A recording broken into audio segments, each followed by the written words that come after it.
Le déploiement de troupes au sol se heurterait en outre à un obstacle, l'opposition de Moscou à une telle solution qui s'apparenterait à un conflit armé direct avec la Russie, selon les éléments de langage diffusés par le Kremlin.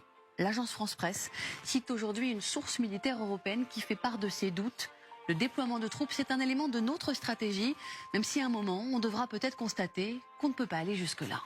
Merci beaucoup Laura. Général François Chauvency, ça fait quand même beaucoup de questions.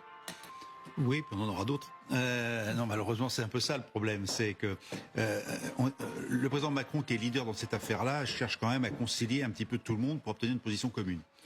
En l'occurrence, quand on commence à parler de troupes déployées au sol, ça veut dire accepter des pertes au combat ou même par effet direct collatéraux.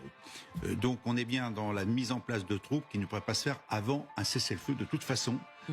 Je dirais quelque chose, ce n'est pas à la Russie de dire aux Occidentaux vous ne vous déployez pas sur le théâtre ukrainien, c'est aux Ukrainiens de dire oui, on veut bien.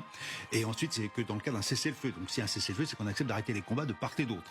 Faut être clair. Voilà. Ensuite, on parle aussi de déploiement aéroterrestre et aéromaritime. C'est-à-dire qu'en fait, l'espace aérien devra être mis sous le contrôle à un moment donné, après le cessez-le-feu, je spécifie à chaque fois, de telle façon que justement les troupes au sol qu'on pourrait déployer soient protégées. Parce qu'on ne laissera pas des troupes comme ça dans n'importe quelle ville sans qu'il y ait une protection aérienne. En rappelant quand même que l'OTAN